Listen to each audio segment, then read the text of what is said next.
I'm starting to recalibrate the way I think of different types of bike. What is a road bike? What's a gravel bike? It seems a lot is changing. So let's discuss that. Let me know what you think in the comments. It was actually this bike that made me start thinking about it, the Farah Allroad. And this is my last ride on what is a review bike. So I've come to the Isle of Mull, and I think I've already hit a bit of a snag. Oh dear. He wishes he had a push bike, so do the people on the bus that can't squeeze through. They're trying to catch a ferry.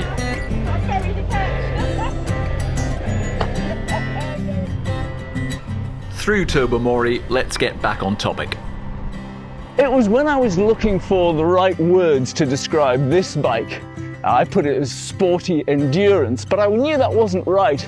Then I realized there've been so many changes to road bikes, to gravel bikes, that really we need to rethink the whole classification thing.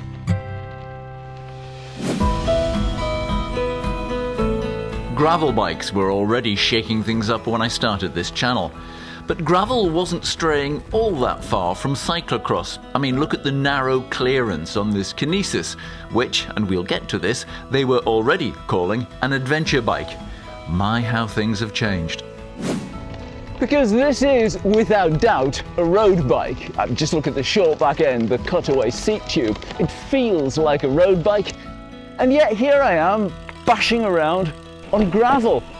Now true, back in the day I would have taken my Dawes Galaxy cautiously with its 28mm tyres down something like this, but in the recent years I certainly would not have taken my road bike down here. I'd be taking it back in a paper bag. Keep well out of your way. Okay, all good, it's all good, it's all good. You never know, do you? You never know. So, where does a road bike like this fit into the old categories? Well, the answer is, it doesn't. That's why we need new ones. And I'm not alone in thinking this. A recent cyclist magazine has a column from Sam Chalice, their tech editor, pretty much saying the same thing. So here are my 4 suggested categories, starting points really, and I'll go through them, but not in numerical order. This was a great race bike in 2010. It's ridiculously light. I can get it under the UCI legal limit. And I love riding it because it feels alive. It leaps forwards. But now it is old tech. Carbon techniques and componentry have significantly improved, so much so that lightweight bikes are converging with stiffer aero bikes. This category then is purely about going fast on the road. At the other end of the scale, we have the sort of fast off-road bike, the sort of thing people would take on GB Giro. And I'm going to call those gravel racing bikes. This is mine, the Vielo V+1, and there are loads to choose from with different characteristics for different riders. I did a 6-month review of this bike and spoke to the people behind it, who emphasised it is not a bikepacking load hauler. It's a pure race bike and probably sits alongside cyclocross in my suggested classification too. I've used this on multi-day rides, but only when travelling light. That leaves 2 categories in the middle, and I think you can use the words touring bike or adventure bike pretty interchangeably here. The latest generation of adventure bikes have much bigger clearances than the old ones. This Sonda Camino will take tyres over 2 inches wide. These bikes are relatively heavy but strong and can carry big loads over rough ground.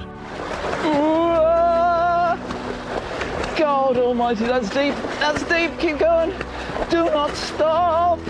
A modern touring bike for getting well away from most kinds of tracks. So finally to the category that this Farah would sit in. Is it an endurance bike? Is it an all-road bike? Is it an all-purpose touring bike? Yes to all 3. Endurance bikes are evolving into these all-road bikes. Wider clearances allow more forgiving tyres, and although the DNA is clearly that of a road bike, this one has amazed me at where I could ride it. So there we are, a new and not entirely serious set of categories to describe these bikes we all ride. I'd be interested to know what you think. Please give me a comment and let me know whether you think those categories would work. Also give me a thumbs up too. If you would like to see a review of this bike, then it's here. If you would like to see one of the adventures I've had on it, well, that's here. I'll see you again next time. Thank you. Bye bye.